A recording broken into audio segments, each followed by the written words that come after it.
Merhabalar sevgili örgü severler, kanalıma hoş geldiniz. Bugünkü videomda sizlere bu görmüş olduğunuz ekosa işlemeli model bebek yeleğimin anlatımını yaptım. Şöyle yakın plandan yeleğimizin detaylarını sizlerle paylaşmak istiyorum. Yeleğimizi tamamen düz örgü olarak örüp sonrasında üzerine bu gördüğünüz işlemeleri uyguladık. Çok kolay bir teknik kullanarak bu işlemeleri yaptım. Yaka kısmında farklı bir başlama tekniği uyguladım. Biraz sonra bütün detayları sizlerle paylaşacağım. Şöyle işlemesini de şöyle yakın plandan göstermek istiyorum. Gerçekten çok şık, özellikle erkek bebeklerinize çok yakışacak bir model oldu arkadaşlar. Yeleğimizin arka kısmını işleme yapmadan sade bir şekilde bırakıyoruz. Yeleğimi 1,5-2 yaşa uygun olacak şekilde hazırladım arkadaşlar. Yeleğimin beden genişliği 29 santim ve boyu da 35 santim oldu. 2 yaş civarında rahatlıkla kullanılabilecek ölçülerde oldu arkadaşlar. Hemen malzeme bilgisine de geçelim. Yeleğimi örmek için 1,5 yumak kadar Alize Baby Best kullandım. İpim 100 gram ağırlığında, 240 metre uzunluğunda anti-pling özellikle bir bebek ipi. Aynı renkte örmek isteyen arkadaşlar için renk kodu 368. 1,5 yumak kadar kullandım arkadaşlar. Yeleğimizin üzerindeki işlemeleri yapmak için böyle 3 farklı renkte küçük parçalar halinde iplere ihtiyacımız var arkadaşlar. Gerçekten çok az miktarda bir ip kullandık işlemelerimizi yapmak için. Yeleğimi 3,5 numara şişleri kullanarak ördüm. Ve yeleğimizin işlemelerini yaparken iğneye, makas ve tığa da elbette ihtiyacımız olacak arkadaşlar. Malzemelerimiz hazırsa birlikte yeleğimizi örmeye başlayalım. Örmek isteyenlere kolaylıklar diliyorum. Kanalıma abone değilseniz ücretsiz bir şekilde abone olabilirsiniz. Zil simgesine dokunup bildirimleri açarak yeni videolarımdan anında haberdar olabilirsiniz arkadaşlar. Şimdi hemen yeleğimizin yapımına başlıyoruz.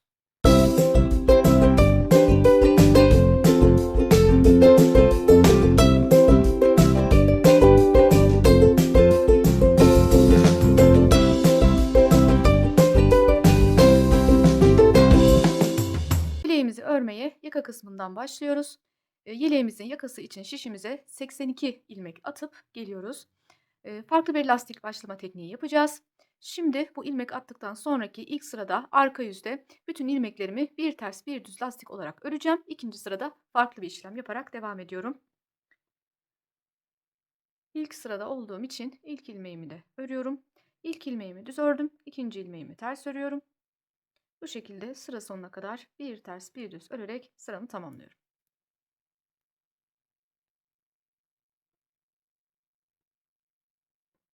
İlmeklerimi bir sıra bir ters bir düz lastik örüp geldim. Şu an ikinci sıradayım. Örgümün ön yüzündeyim. Bu sırada biraz daha farklı bir işlemle lastiğimize devam edeceğiz.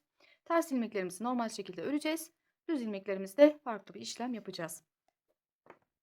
Şimdi sıra başındaki ilk ilmeğimi örmeden şişimi aldım.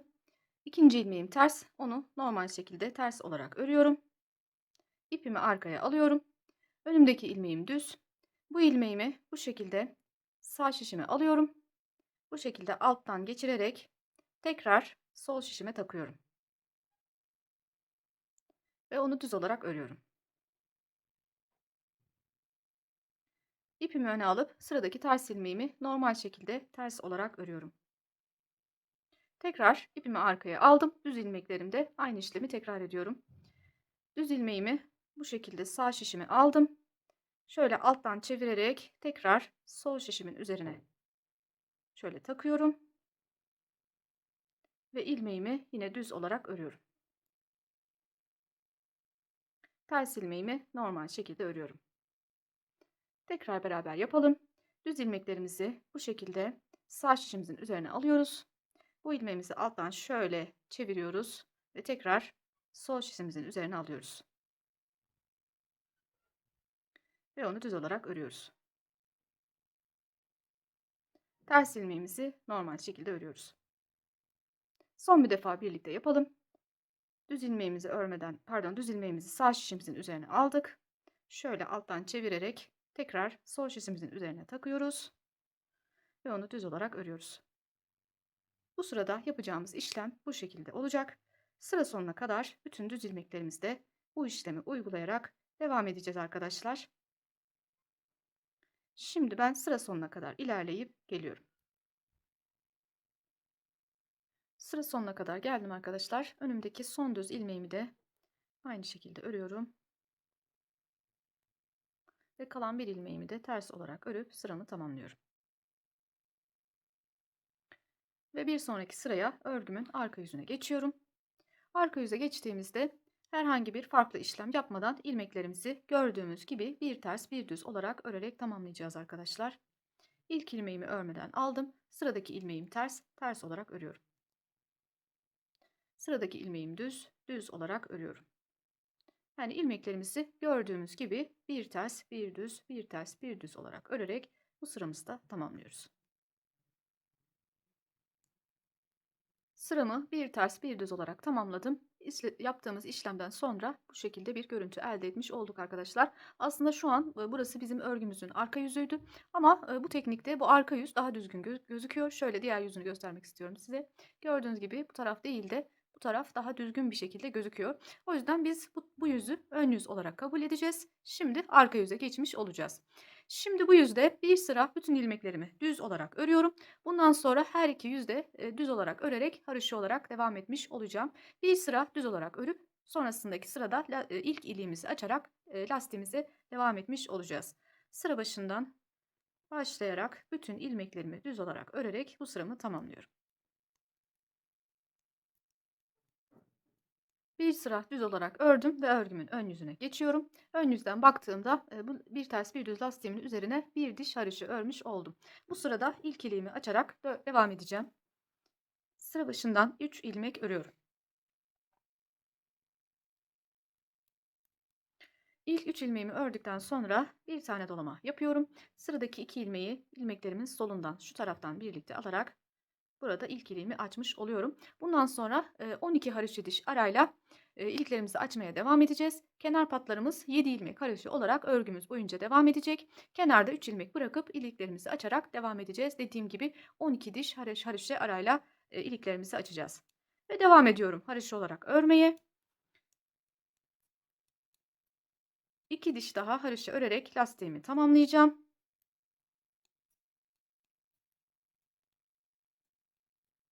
Şu an bir diş ördük. Üzerine 2 diş daha haroşamızı örüp geliyoruz. Yeleğimin yaka lastiğini bir ters bir düz lastikle başlayıp sonrasında 3 haroşa diş örerek tamamlamış oldum arkadaşlar. Şimdi bu sıradan itibaren robamızı örmeye başlıyoruz. Şu an örgümüzün ön yüzündeyiz. Bu sıradan itibaren sıra başındaki 7 ilmeğimiz ve sıra sonundaki 7 ilmeğimiz ön patlar olmak üzere haroşa olarak devam edecek.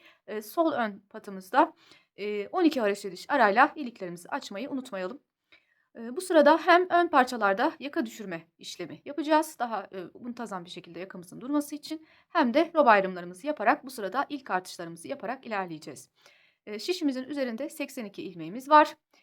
Artırma yerlerimizde birer ilmek bulunacak. Her defasında her ön yüzde bu bir ilmeğimizin her iki tarafından birer gizli ilmek artırarak robamızı büyütmeye devam edeceğiz. Şimdi ayrım sayılarımız şu şekilde olacak. Ön parçalarımız için 16 ilmek sayalım. Ön parçamızı 16 ilmek ayırıyoruz. Sonrasında artırma yeri için 1 ilmek sayıp bu şekilde ayraçlarımızı takıyoruz. Sonrasında kolumuz için 11 ilmek ayırıyoruz. Ayracımızı takıyoruz. Yanında artış yeri için 1 ilmek sayıp tekrar ayracımızı takıyoruz. Sonrasında arka parçamız için 24 ilmek sayalım. Ayracımızı takalım ve 1 ilmek daha artırma yeri için sayıp tekrar ayracımızı takalım. İkinci kola geçtik. 11 ilmek sayıyoruz ve sonrasında yine 1 ilmek arttırma yeri için sayıyoruz ve kalan 16 ilmeğimiz de diğer ön parçamız oluyor arkadaşlar. Bu şekilde roba ayrımlarımızı yapalım. Elinizin altında bu ayraçlardan yoksa farklı renkteki iplerinizi halka haline getirerek de kullanabilirsiniz. Robamızda gizli artışlar yapacağımız için bu şekilde ayrıçlar kullanmanız işinizi kolaylaştıracaktır, takip etmenizi kolaylaştıracaktır arkadaşlar. Bu sırada dediğim gibi aynı zamanda yaka düşürme çalışmasını da yapacağız. Şimdi şu kısımlarda artışlarımızı yaparak robamızda ilerleyeceğiz. Sıra sonundaki ön parçamıza geldiğimiz zaman ilk yaka düşürme çalışmamızı da yaparak ilerleyeceğiz arkadaşlar. Şimdi sıra başındaki ön parçamız için olan 16 ilmeğimizi 7 ilmek haroşa devamında 9 ilmek düz olarak örüyoruz. Bundan sonra tamamen düz örgü olarak devam edeceğiz. Kenar patlarımız 7 ilmek haroşa olarak devam edecek. 2, 3, 4, 5, 6, 7. 7 ilmek haroşadan sonra yanında 9 ilmek düz örüyorum. Ön parçam için 16 ilmeğe tamamlıyorum.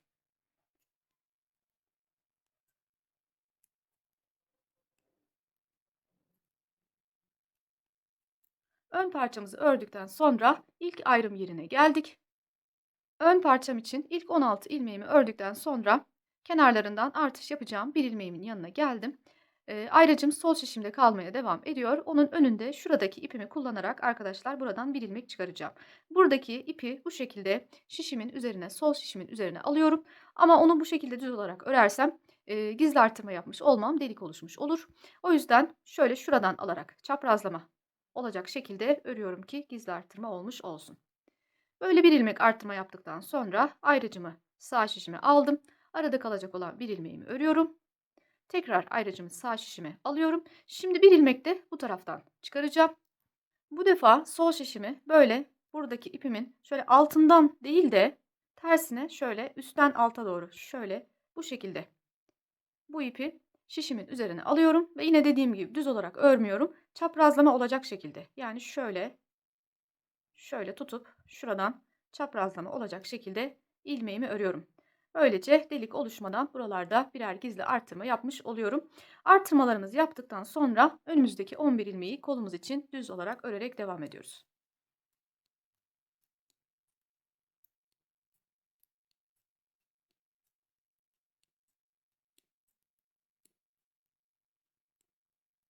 Kolumuzu ördükten sonra tekrar artırma yerine geldik. Aynı işlemi tekrar ediyoruz. Önümüzdeki ipi şöyle sol şişimizi ipin altından şöyle batırarak şişimizin üzerine alıyoruz ve bu ilmeği şöyle çaprazlama olacak şekilde örüyoruz. Ayracımı alıyorum. Aradaki bir ilmeği örüyorum ve tekrar ayracımı alıyorum. Şimdi bir tarafta bir ilmek de bu taraftan çıkaracağız. Bu defa şişimizi böyle ilmeğin altından değil de şöyle üstten alta doğru alıyoruz. Bu şekilde bu ilmeği sol şişimizin üzerine alıp yine çaprazlama olacak şekilde örüyoruz. Ve arka parçamıza devam ediyoruz. Arka parçamız için olan 24 ilmeğimizi örüyoruz. Arka parçamızı 24 ilmeğimizi örüp sonraki artış yerine geldik. Aynı işlemi tekrar ediyoruz. Şöyle şuradaki görünen ipimizi sol şişimizi bunun altından bu şekilde geçiriyoruz. İpimizi şişimizin üzerine alıyoruz ve onu şöyle çaprazlama olacak şekilde örüyoruz. Ayracımızı sağ şişimize alıyoruz. Aradaki bir ilmeğimizi örüyoruz. Tekrar ayracımızı sağ şişimize alıyoruz. Bir ilmek de bu taraftan çıkaracağız. Bu defa sol şişimizi böyle bu şekilde değil, şöyle alttan bu ipin altından üste doğru alıyoruz ve yine bu ilmeği şöyle çaprazlama. Bu şekilde çaprazlama olacak şekilde örüyoruz. Ve kol parçamıza devam ediyoruz. Önümüzdeki 11 ilmeği kolumuz için örüyoruz. Kolumuz için 11 ilmek ördükten sonra bir sonraki artırma yerine geldik. Sol şişimizin üzerine bu şekilde bu ipimizi alıyoruz. Çaprazlama olacak şekilde örüyoruz. Ayracımızı alıyoruz. Bir ilmeğimizi örüyoruz. Tekrar ayracımızı alıyoruz. Ve bu taraftaki artırmamızı da yapıyoruz. Bu defa bu ipimizi böyle üstten alta doğru değil, tam tersine şöyle şişimizi alttan batırıp böylece şişimizin üzerine alıyoruz ve bunu yine şöyle çaprazlama olacak şekilde örüyoruz.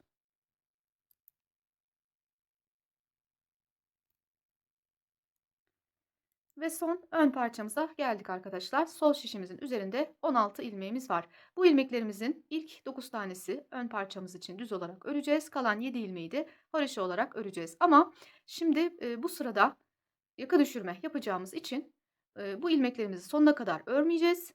Belli birkaç tane ilmek ördükten sonra geri dönüş yapacağız.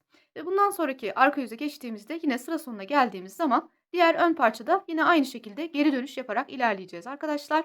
Yaka düşürme çalışmamız bu şekilde olacak. Şimdi birkaç ilmek öreceğiz. 13 ilmeğimiz sol şişimizde 13 ilmeğimiz kalana kadar ilmeklerimizi düz olarak örüyoruz. 2, 3 ilmek ördük. 13 ilmek kalmış olması gerek. 2, 4, 6, 8, 10, 13. Evet, 13 ilmeğimiz kaldığında buradan geri dönüş yapıyoruz. Geri dönüş yaptığımızda arkadaşlar böyle normal bir şekilde takıp örmeye devam edersek burada ufak da olsa küçük bir boşluk oluşabilir. Bunu engellemek için düz örgülerimizde yaka düşürme yaparken şöyle bir püf noktası var. Bunu uygulayacağız arkadaşlar. Bu sıra başındaki ilk ilmeğimizi bu şekilde örmeden sağ şişimize takıyoruz ve bakın ilmeği şöyle şu şekilde çeviriyoruz.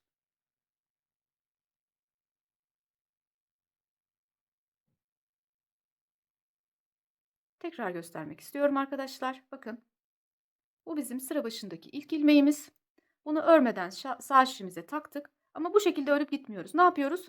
Bu ilmeğimizi şöyle çevirip ipimizi tekrar şöyle arkaya alıyoruz. Yani burada 2 ilmek görüntüsü elde etmiş olacağız ama bir sonraki sırada bu 2 ilmeği birlikte alarak öreceğimiz için yine burada tek ilmek olarak devam etmiş olacağız. Şimdi, örgümüze ters olarak normal şekilde devam edeceğiz arkadaşlar. Ayrım yerine geldiğimizde yine aynı şekilde şöyle ayraçlarımızı alıp bütün ilmeklerimizi arka yüzdeyken ters olarak örerek arka yüzleri tamamlıyoruz. Örgümüzün arka yüzünde, arttırma yapmayacağız. Her ön yüzde gösterdiğim şekilde artırmalarımızı yapacağız. Arka yüze geldiğimizde arttırdığımız ilmekler dahil tamamını ters olarak örerek arka sıralarımızı tamamlamış olacağız. Şimdi bu sırada sıramızın sonunda 13 ilmek kalana kadar bütün ilmeklerimizi ters olarak örüyoruz. 13 ilmeğimiz kaldığında yine aynı şekilde yaka düşürme çalışması yaparak devam ediyoruz.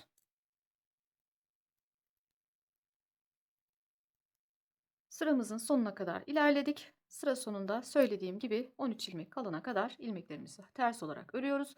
2, 4, 6, 8, 10, 13. Evet. 13 ilmek kalmış oldu. Şimdi buradan yine aynı şekilde geri dönüş yapıyoruz.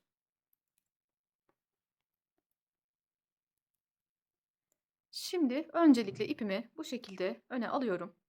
Önümdeki ilmeği örmeden sağ şişime takıyorum. Ve diğer parçada yaptığımız işlem gibi bu şekilde arkadaşlar şöyle bir çeviriyorum. Mümkün mertebe böyle sıkıştırarak buradaki ilmeğimizi çeviriyoruz.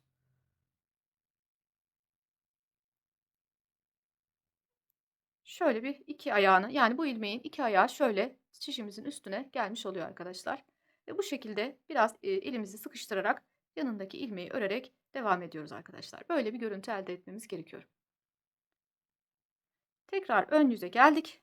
Buradaki yaka düşürmemizi yaptıktan sonra şimdi artışlarımızı yaparak örgümüze devam edeceğiz. Ayrım yerine, ilk ayrım yerine geldik. Bir kez daha birlikte ayrımlarımızı, artışlarımızı yapalım. Sol şişimizi şöyle batırıp buradaki ilmeğimizi şişimizin üzerine alıyoruz ve onu çapraz olacak şekilde örüyoruz. Ayracımızı alıyoruz. Aradaki bir ilmeğimizi örüyoruz. Tekrar ayracımızı alıyoruz. Şimdi bir ilmek de bu taraftan çıkarmamız gerekiyor. Bu defa daha farklı şekilde şöyle bu şekilde şişimizi batırıp yine bu ilmeğimizi çaprazlama olacak şekilde örüyoruz. Ve devam ediyoruz. Kol parçamızın ilmeklerini örüp kol parçamızın ilmeklerini tamamlayıp sonraki ayrım yerine geldik. Yine birlikte artırmamızı yapıyoruz.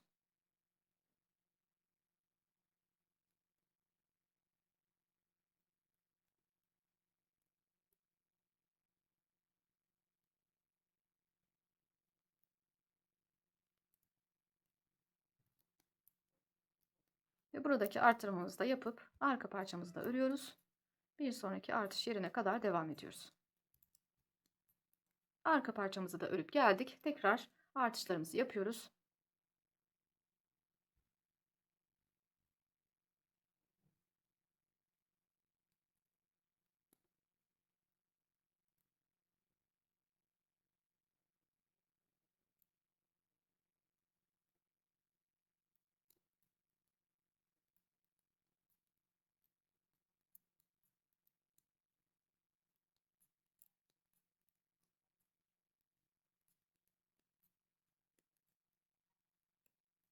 Kol parçamızı da örüp en son artırmamızı da yapıyoruz.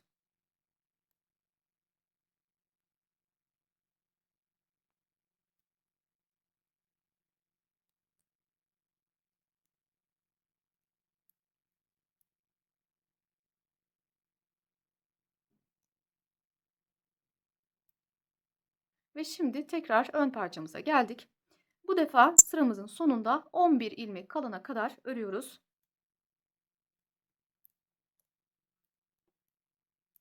İlk 3 ilmeğimizi ördükten sonra sıradaki 4. ilmek bir önceki sırada yaka düşürme yaptığımız ilmek. Bakın şöyle 2 ilmek olarak gözüküyor. Bunu yine tek bir ilmekmiş gibi şöyle tek bir ilmek gibi birlikte alarak ördük ve yanında zannediyorum 2 ilmek daha ördüğümüzde 2, 4, 6, 8, 10, 11. 11 ilmeğimiz kalmış oldu. Şimdi buradan yine aynı şekilde geri dönüş yaparak bir kez daha birlikte yaka düşürmemizi yapalım. Geri dönüş yapıyoruz. Sıradaki ilk ilmeğimizi bu şekilde şişimizin üzerine alıyoruz. Onu şöyle çevirip sıkıştırıyoruz ve ilmeğimizi buradan tekrar öne doğru alıyoruz. Bu ilmeğimiz bakın şöyle 2 ilmek görüntüsüne gelmiş oldu. Ve bu şekilde işlem yaptıktan sonra devam ediyoruz. Arka yüzdeyiz. Sıra sonuna kadar ilmeklerimizi ters olarak öreceğiz. Sıramızın sonunda 11 ilmeğimiz kalana kadar ilmeklerimizi ters olarak örüp 11 ilmek kaldığında yine yaka düşürme çalışmamızı yaparak devam ediyoruz. Sıramızın sonuna kadar geldik. Dediğim gibi sol şişimizin üzerinde 11 ilmek kalana kadar örüyoruz.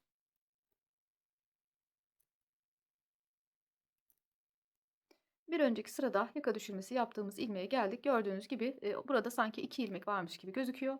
Biraz önceki sırada olduğu gibi. Bunu yine şöyle ikili bir şekilde alıp tek ilmekmiş gibi örerek devam ediyoruz. Sıramızın sonunda 11 ilmek kalana kadar 2, 4, 6, 8, 10, 11 ve geri dönüşümüzü yapıyoruz.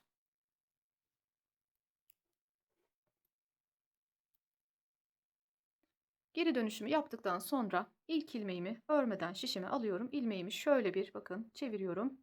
Bu görüntüye getiriyorum ve örgümü örmeye devam ediyorum.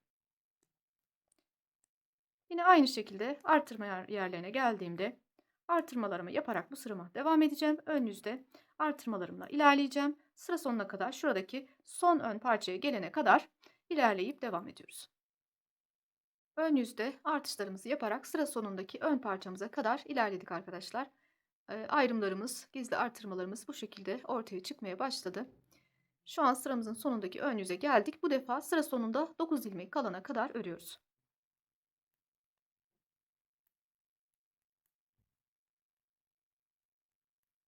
Bir önceki sırada yaka düşürme yaptığımız ilmeğe geldik. Bakın yine 2 ilmek gibi gözüküyor. Onu da yine böyle tek ilmek gibi bu şekilde örüyoruz. 2, 4, 6, 8, 9. 9 ilmeğimiz kaldı ve geri dönüşümüzü yapıyoruz.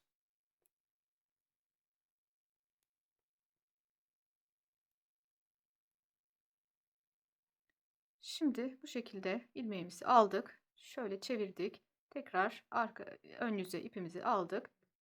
Bu görüntüyü elde ettik.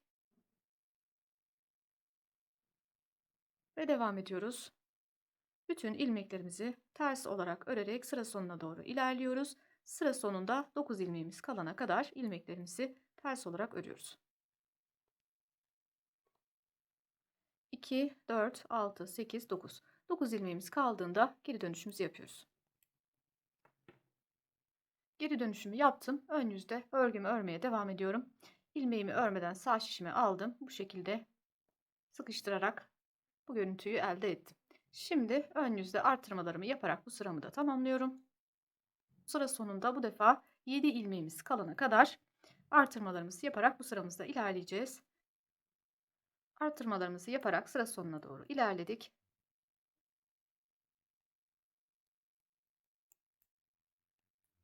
İki, 4, 6, 7. Sonda 7 ilmek kalana kadar ördük. Ve örgümüzün yönünü çeviriyoruz. Arka yüzde ilmeklerimizi ters örerek devam ediyoruz. Bu sıranın sonuna geldiğimizde son bir defa bu kısımda yaka düşürme çalışmasını yaparak tamamlamış olacağız. Toplam 4 defa 4 sırada yaka düşürmesi yaparak bitirmiş olacağız arkadaşlar.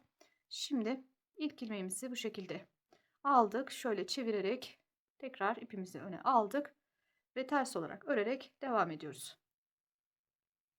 Sıra sonunda 7 ilmeğimiz kalana kadar ilmeklerimizi ters olarak örüp devam ediyoruz. Sıramızın sonuna doğru ilerliyoruz. Sonda 7 ilmeğimiz kalana kadar örüyoruz. 2, 4, 6, 7. Evet, sadece 7 ilmek patımız kaldı sıramızın sonunda ve buradan geri dönüş yapıyoruz. Böylece son kez bu sırada yaka düşürme çalışmamızı tamamlamış olduk. Şöyle şu şekilde göstermek istiyorum size arkadaşlar. Şöyle şu şekilde yaka düşürme çalışmamız gözükmeye başladı. Biraz ördükten sonra daha net bir şekilde belli olacak. Şimdi aynı şekilde bu ilmeğimizi böyle aldık. Şöyle biraz sıkıştırarak yönünü çevirdik ve örmeye devam ediyoruz. Son kez bu işlemi burada yapmış olduk. Şimdi ön yüzde artışlarımızı yaparak sıramızı tamamlıyoruz. Bu defa sıra sonuna kadar bütün ilmeklerimizi öreceğiz. Sıra sonuna geldiğimizde 7 ilmek kenar haroşemizi örerek devam edeceğiz arkadaşlar. Sıramızın sonuna kadar geldik. Bu defa sonda kalan 7 ilmek dahil tamamını örerek sıramı tamamlıyorum. Bu kalan 7 ilmeğimi haroşa olarak örüyorum. Bundan sonra ön patlar 7'şer ilmek haroşa olarak devam edecek söylediğim gibi arkadaşlar. Arka yüze geçiyorum. İlk 7 ilmeğimi haroşa örerek başlıyorum.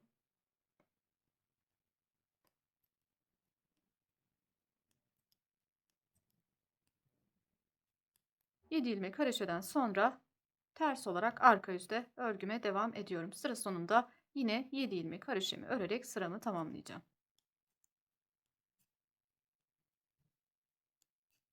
Arka yüzde sıra sonuna kadar geldim. Sıramın sonunda kalan 7 ilmeğimi haroşa olarak örerek sıramı tamamlıyorum.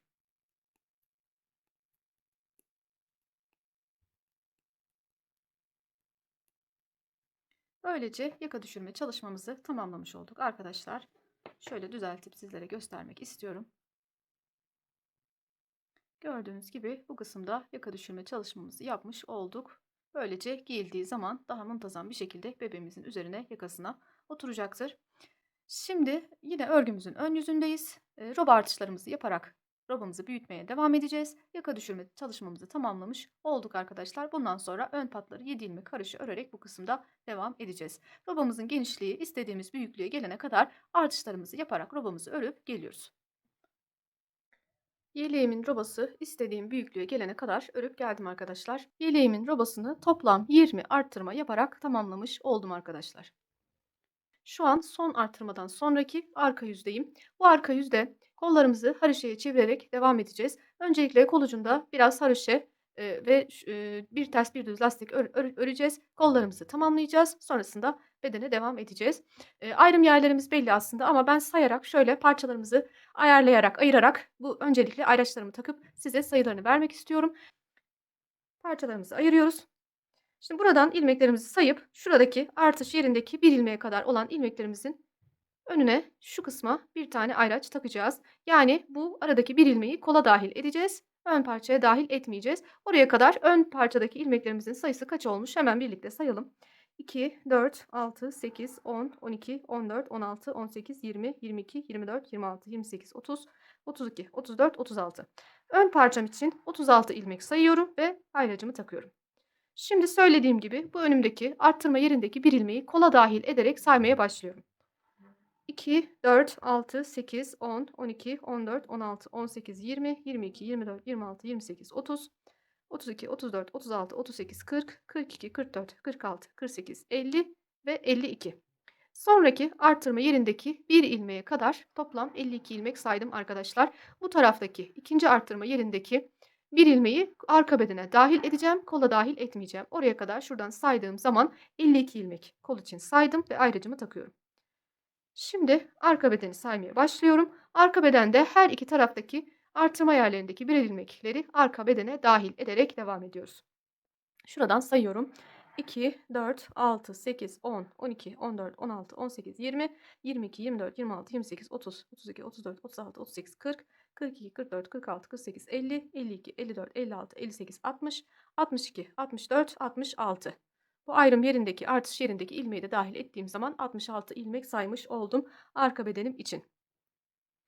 Şimdi tekrar sonraki ön parçaya kadar olan şu ilmeklerim saymamıza gerek yok arkadaşlar. Yine kol için 52 ilmek olmuş olacak. Yani şuradan itibaren şu ayraçtan sonra devam edeceğim. Bu artırma yerindeki bir ilmeği kola dahil ederek ayrımımı yapacağım. Buraya da son bir ayraç takıyorum. Ve diğer kolum için de 52 ilmek, diğer ön parçam için 36 ilmek olarak ayırmış oluyorum arkadaşlar. Bu şekilde parçalarımızın sayılarını ayarlayarak ayrımlarımızı yaparsak daha kolay bir şekilde karıştırmadan örmeye devam edebiliriz. Şimdi dediğim gibi arka yüzdeyiz. İlk ayracıma kadar olan ön parçam için olan 36 ilmeğimi ters öreceğim. Lastiğimi örüp kalan ilmeklerimi ters örüp kol parçama kadar ilerleyeceğim. Koldaki ilmeklerimi haroşaya çevirerek örgüme devam edeceğim. Söylediğim gibi öncelikle kollarımızı öreceğiz. Sonrasında beden kısmına devam edeceğiz. Şimdi sıra başından 7 ilmeğimizi haroşa örerek başlıyoruz. Sıra başındaki ilk 7 ilmeğimi haroşa ördükten sonra ters olarak parçamı örmeye devam ediyorum. Ön parçamın ilmeklerini ters örerek parçamı tamamlıyorum. Ayracımı taktığım noktaya kadar ilmeklerimi ters örüyorum. Ön parçamın ilmeklerini bu şekilde ters olarak örüp bitirdikten sonra koluma devam ediyorum. Bu sırada söylediğim gibi kol ilmeklerimizi haroşaya çevirerek devam ediyoruz. Yani arka yüzde bu ilmeklerimi düz örerek kol parçamı tamamlıyorum. Sonraki ayracıma kadar olan 52 ilmeğimi kolum için haroşa olarak örüyorum. Kolumu haroşa olarak örüp tamamladıktan sonra şimdi bu noktada arka bedene devam etmiyorum. Buradan geri dönüş yapacağım. Kol ucundaki lastik çalışmasını bitirip ondan sonra arka bedene geçeceğim arkadaşlar. Şimdi buradan geri dönüşümüzü yapalım. Ve kolumuzu tekrar örerek devam ediyoruz. Kol ucunda 3 diş haroşa oluncaya kadar öreceğim. Sonrasında üzerine birkaç sırada bir ters bir düz lastik örerek kol ucundaki lastik çalışmamı tamamlamış olacağım arkadaşlar. Şimdi buradan haroşa örmeye devam ediyoruz. Ön parçamıza kadar olan şuradaki en son haroşa ilmeğe kadar örüp yine buradan geri dönüş yaparak söylediğim gibi kolumuzu toplam 3 diş haroşa örüp geliyoruz. Yeleğimin sadece kol ilmeklerini örerek toplamda 3 diş haroşa örüp geldim arkadaşlar. Şimdi bunun üzerine birkaç sırada bir ters bir düz lastik örerek kolumuzu tamamlayacağız. Bir ters bir düz lastik örmeye bu sırada değil bundan sonraki arka yüzde başlayacağız. Ön yüzde başlamamamızın sebebi şuradaki son haroşa diş görüntüsünün bozulmaması için lastiğimizi bir sonraki arka yüzde başlangıç yapacağız arkadaşlar. Şimdi bu sırada ne yapıyoruz? Bütün ilmeklerimizi düz olarak sıra sonuna kadar örüyoruz. Kolumuz boyunca örüyoruz. Arka yüze geçtiğimiz zaman bir ters bir düz lastik örmeye başlıyoruz. Ve o sıradan itibaren sonraki arka yüzden itibaren saydığımızda 3 sıra bir ters bir düz lastik örüp geliyoruz. Sonrasında kesimini yaparak kolumuzu tamamlamış olacağız. Şimdi tarif ettiğim şekilde örüp gelelim. Kol ucunda son olarak 3 sıra bir ters bir düz lastik örüp geldim. Şu an örgümün ön yüzündeyim. Bu sırada ilmeklerimi kesip kolumu tamamlayacağım arkadaşlar. Bir ters bir düz lastik olduğu için ters ilmeklerimizi ters, düz ilmeklerimizi düz örerek kesimini yapacağız. Şöyle yapıyoruz. Önümüzdeki ilk ilmeği örmeden şişimizi aldık. Yanındaki ikinci ilmeğimiz düz. Onu düz olarak örüyoruz ve örmeden aldığımız ilk ilmeği onun üzerinden bu şekilde geçiriyoruz. İpimizi öne alıyoruz. Sıradaki ilmeğimiz ters. Onu ters olarak örüyoruz. İpimizi arkaya alıyoruz ve önceki ilmeği diğerinin üzerinden bu şekilde geçiriyoruz. Düz ilmeğimizi düz örüyoruz ve önceki ilmeği onun üzerinden bu şekilde geçiriyoruz. Bir ilmek kesim yapmış oluyoruz. Ters ilmeğimizi ters olarak örüyoruz. İpimizi daima arkaya alıyoruz. Sonrasında kesimini yapıyoruz. Düz ilmeklerimizi düz olarak örüyoruz ve kesiyoruz. Ters ilmeklerimizi ters olarak örüyoruz ve kesiyoruz.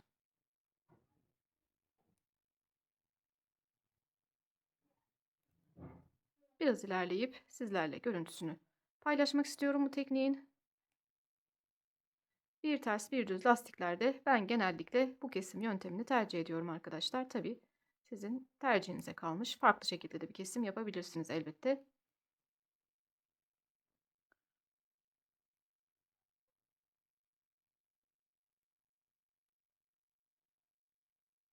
Evet. Gördüğünüz şekilde kesimimizi yapıyoruz arkadaşlar. Sıra sonuna kadar bütün ilmeklerimizi tamamlayıp geliyoruz. Böylece kol kesimimizi tamamladık arkadaşlar. Şöyle giyildiği zaman bu şekilde bir görüntü elde etmiş olacağız. Şimdi Burada kol altındaki birleştirmemizi yapıp arka parçaya geçiş yapacağız. Bunu da bir tığ yardımıyla yapıyoruz. Şöyle tersine olacak şekilde parçamızı katlıyoruz öncelikle. Şöyle arkadaşlar.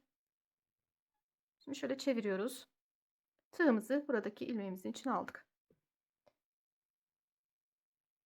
Karşılıklı buradan ilmeklerimizi alarak tığ yardımıyla kol altındaki birleştirmemizi yapmış olacağız.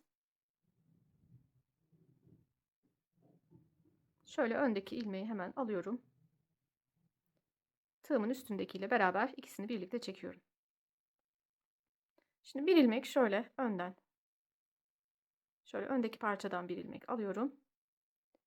Bir ilmek de arkadaki parçadan alıyorum ve ikisini birlikte çekiyorum.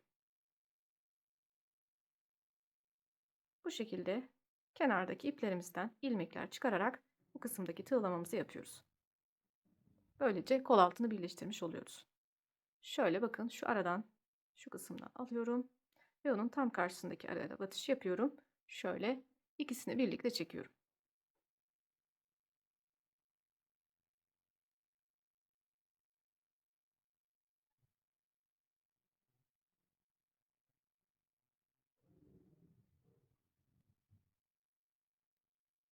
Şöyle en sondaki ilmeklerimize kadar şöyle getiriyoruz. Bu şekilde kol altını birleştiriyoruz. Kalan bir ilmeği de şöyle yapalım. Bu ilmeği de şöyle arka parçamızın ilk ilmeği, bunu böyle içinden geçirip şöyle ikisini birlikte alarak bu son ilmeği de burada yok etmiş oluyoruz. Ve böylece arka parçaya geçiş yapıyoruz arkadaşlar. Şöyle çevirip sizlere göstermek istiyorum. Böylece kolayca hem kol altını birleştirmiş hem de arka parçamıza geçiş yaparak ip kırma vesaire olmadan bu kısımda geçişimizi tamamlamış olduk. Şimdi arka parçayla örgümüze devam edeceğiz. Parçamızı ters olarak örüp tamamlıyoruz. Arka parçamızın ilmeklerini diğer kolumuza kadar ters olarak örüp bitiriyoruz. İlk kolumu tamamladıktan sonra arka parçamı da örüp geldim ve şu an ikinci koluma başlangıç yapıyorum arkadaşlar. Yine bu kolumuzu da arka yüzde haroşaya çevirerek devam edeceğiz. İlk kolumuzu anlatımını yaptığım gibi tarif ettiğim şekilde ikinci kolumuzu da tamamlayıp geliyoruz. Yeleğimin ikinci kolunu da diğerini tarif ettiğim şekilde tamamlayıp geldim arkadaşlar ve ön parçama geçiş yaptım. Şimdi son olarak bu ön parçamı da ters olarak örüp sıramı tamamlamış beden parçalarımı birleştirmiş olacağım. Sıra sonuna kadar birlikte ilmeklerimizi ters olarak örüyoruz.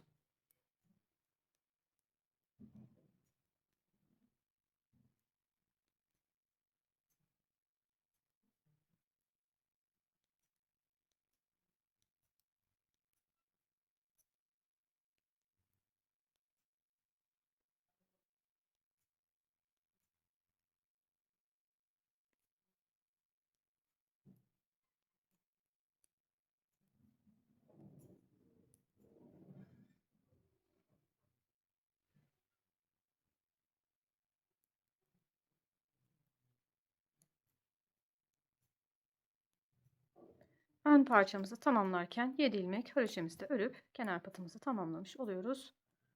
Ve böylece ön yüze geçiş yapıyoruz. Bundan sonra artık bedenimizi örerek devam edeceğiz. Şöyle çevirip kollarını sizlerle paylaşayım. Evet.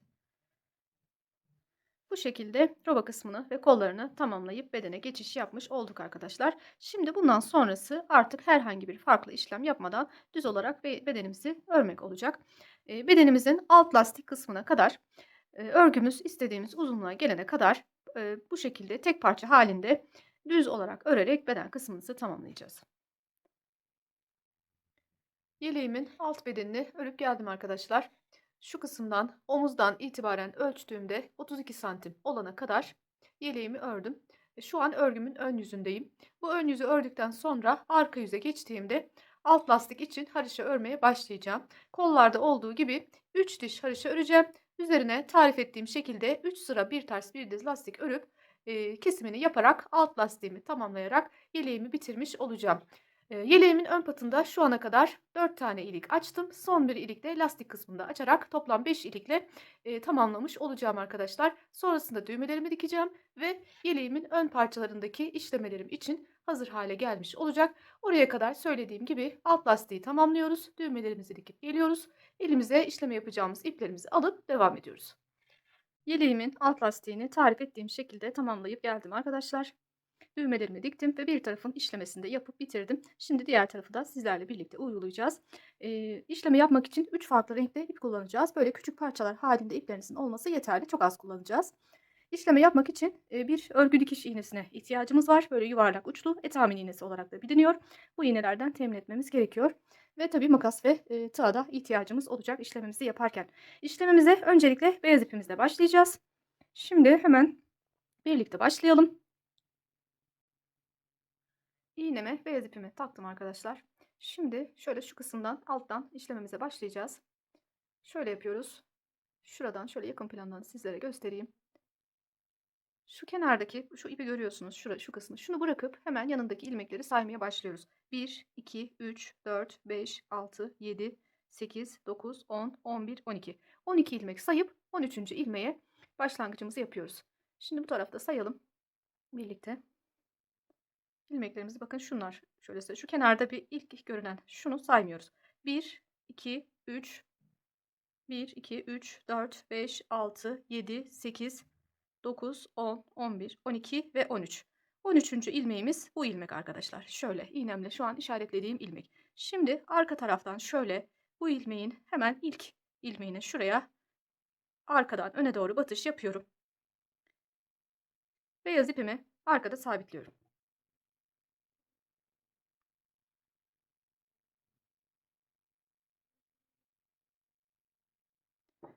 İpimi bu şekilde sabitliyorum ve işlememe başlıyorum. Gerçekten çok kolay bir teknik kullanacağız. Şimdi arkadaşlar şöyle hemen gördüğümüz şu ilmeğin bakın şu an şöyle ortaya battık. Şu üstündeki şu ilmeğimizin her iki tarafından bu şekilde batış yapıyoruz.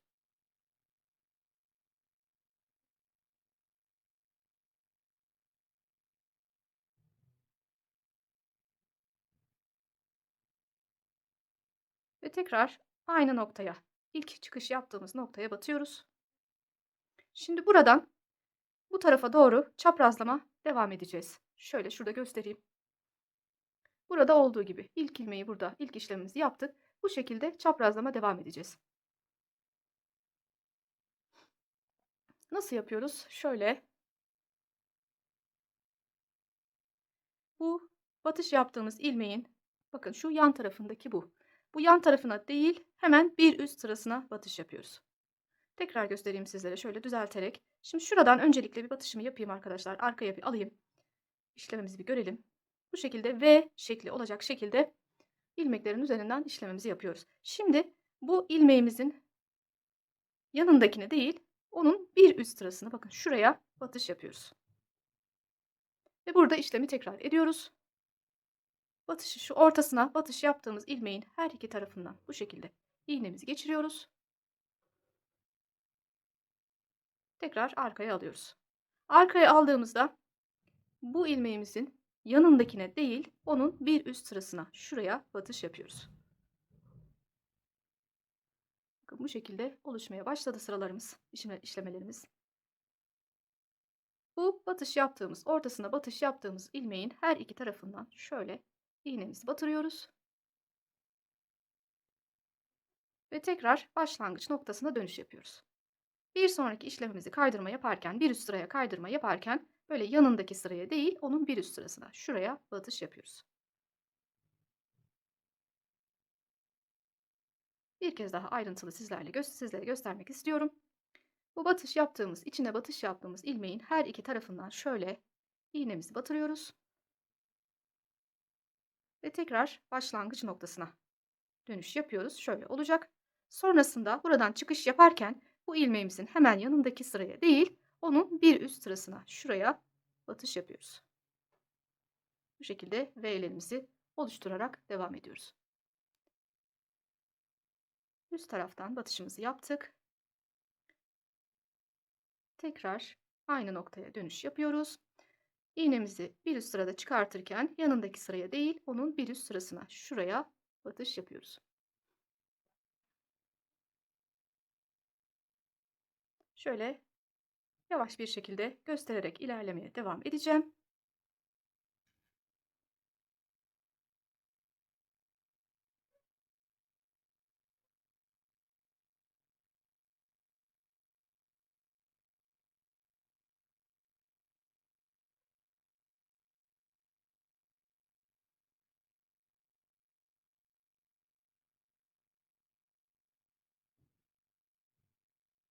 Buradaki başlangıçtaki ilk ilmekten itibaren saydığımızda 13 işleme olana kadar bu tarafa doğru devam edeceğiz arkadaşlar. 2, 4, 6, 8 tane yapmışız. Devam edelim. 13'ünce tamamlıyoruz. 9,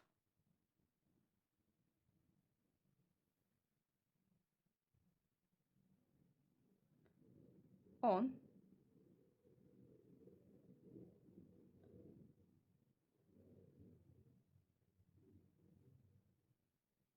11,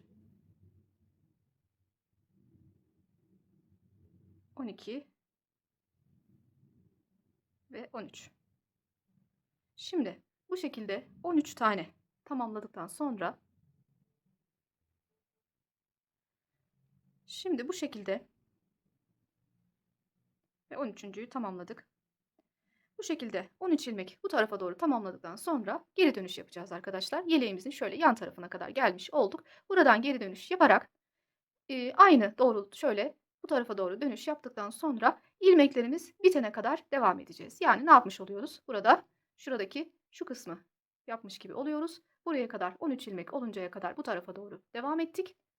Şimdi yön değiştirip ilmeklerimiz bitene kadar diğer tarafa doğru işlememize devam ediyoruz. Yani tam olarak bu tarafın simetrisini yapmış olacağız karşı tarafta.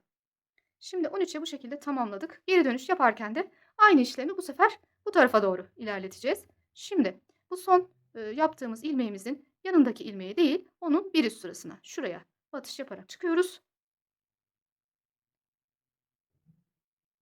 Devam ediyoruz işlemimize bu şekilde. Yanındaki sıraya değil, bir üst sırasına, şuraya batışımızı yapıyoruz.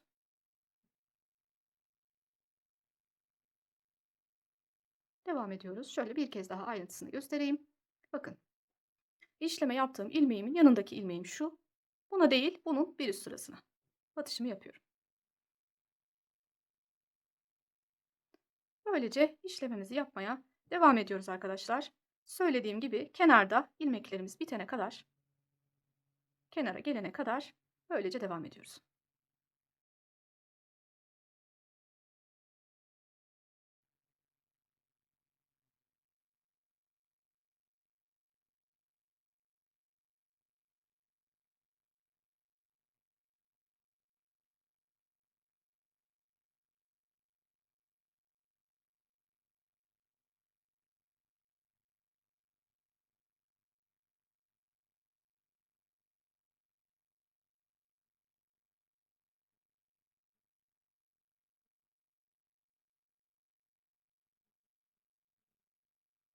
Bu kısmı birlikte tamamlayalım.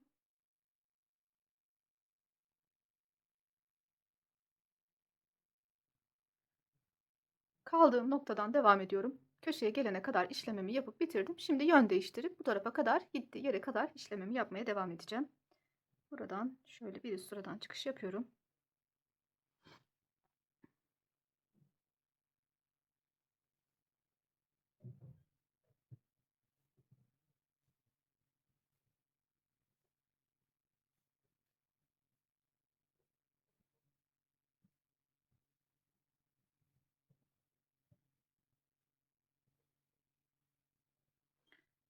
Kenarda bütün ilmeklerimiz bitene kadar devam ettik arkadaşlar. Şöyle son bir tane şurada yapıyoruz. Ve bu kısımda beyaz ipimizle tamamlamış oluyoruz. Şöyle tamamlandı. Şimdi ne yapacağız? Diğer tarafını yapacağız. Bu defa şimdi ipimizi buradan kopartalım. Daha sonra burada sabitleme işlemi yapacağım. Sabitleyip iplerimi temizleyeceğim arka tarafta.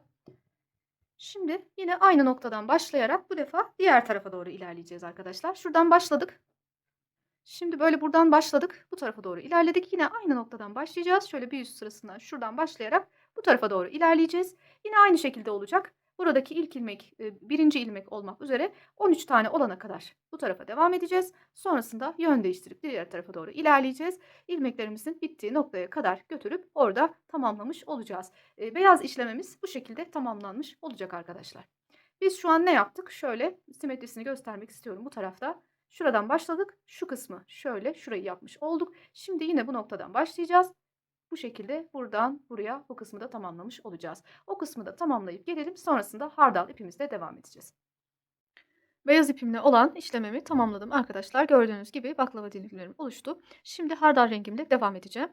Buradaki gördüğümüz şekilde aynısını bu tarafta işlemesini yapacağız. Şimdi hardal rengimizi şuradaki ilk ilmeğimizden başlatarak bu yöne doğru işlemesine başlıyoruz.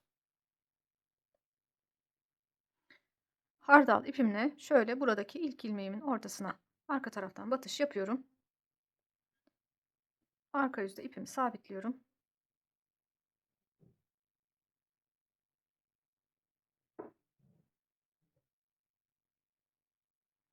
Ve işlememe başlıyorum.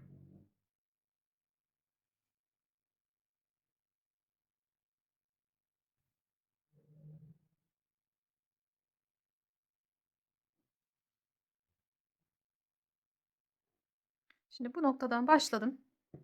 Bu tarafa doğru ilerleyerek devam edeceğim. Nereye kadar ilerleyeceğim arkadaşlar? Şöyle şuradaki ilmeğimin hizasına. Bu ilmeğimin şöyle şuralarda bir yerde hizasına gelene kadar bu hardal rengi ipimle işlememe devam edeceğim. Bu aynı ilmeğe şu kısımda geldikten sonra buradan geri dönüş yaparak gittiği yere kadar buraya kadar işlememi tamamlayacağım.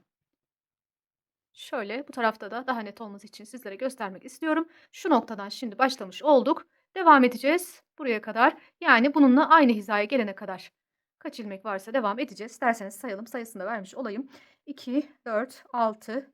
Şu beyaz aradaki beyaz olanı da sayıyorum. Bunun üzerinden atlayarak devam ettik. Ama bunu da sayarak ilmekleri devam ediyorum. 2, 4, 6, 8, 10, 12, 14, 16, 18, 20, 22, 24, 25.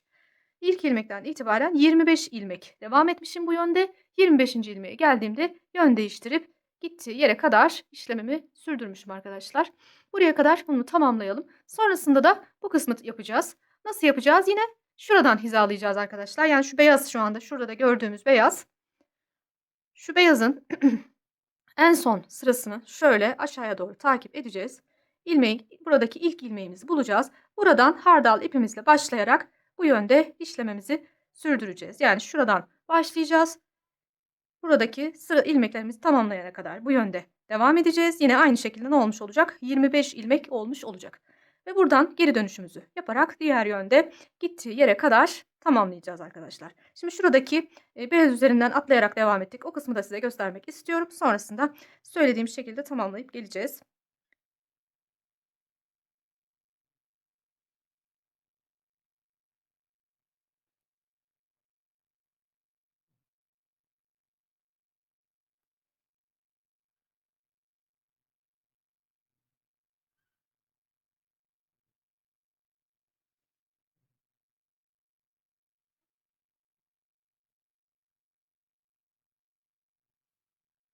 Şimdi bu kesişme noktalarına geldiğimiz zaman nasıl yapıyoruz? Bu ilmeği atlamış oluyoruz. Yani buraya batışı atlamış oluyoruz. Bundan sonrakini hizalıyoruz. Şöyle yanındaki sıraya değil bir üst sırasına şuraya batışımızı yaparak işlemimize devam ediyoruz.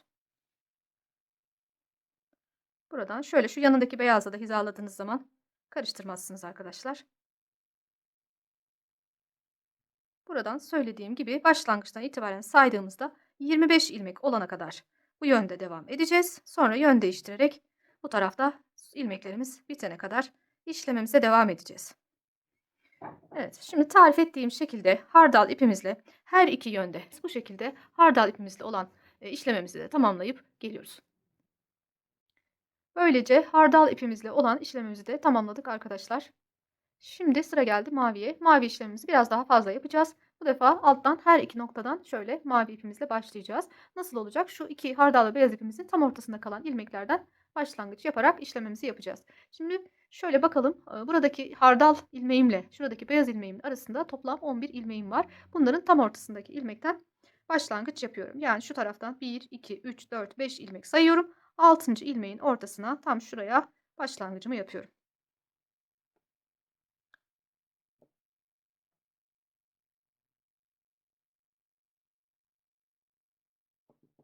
Şimdi buradan başlangıcımı yapacağım. Nasıl olacak? Her iki yönde işlemelerimi devam ettireceğim. Bu sefer yani şuradan başlangıç yaptığımda hem bu yönde ilerleyeceğim, ilmeklerim bitene kadar. Sonrasında geri dönüş yapıp diğer yönde ilmeklerim bitene kadar devam edeceğim. Sonra yine aynı ilmek başlangıç olmak üzere diğer yönde ilerleyeceğim.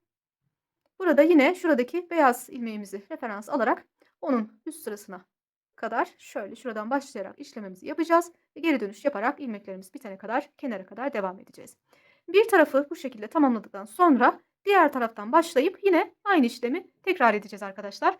Bu kısımdan söylediğim şekilde yaptıktan sonra yine şuradaki beyaz ve hardal ilmeğimizin tam ortasından yani her iki kenarda 5 ilmek kalıp ortadaki 6. ilmeğin başlangıç yapacağız buradan ve her iki yönde ilerleyerek aynı işlemi tekrar edeceğiz. Her zaman şu kenarda biliyorsunuz şöyle şuradaki son sıradaki ilmeğimizi referans alacağız. Yani buradan başladığımızda ne şuraya kadar işlememizi bu hizaya gelene kadar devam ettireceğiz. Sonrasında geri dönüş yapacağız arkadaşlar. Şöyle zaten şablon olarak şöyle baktığınız zaman da çok net bir şekilde görüp anlayabilirsiniz. Şimdi tarif ettiğim şekilde uygulayıp işlemimizi bitirip geliyoruz.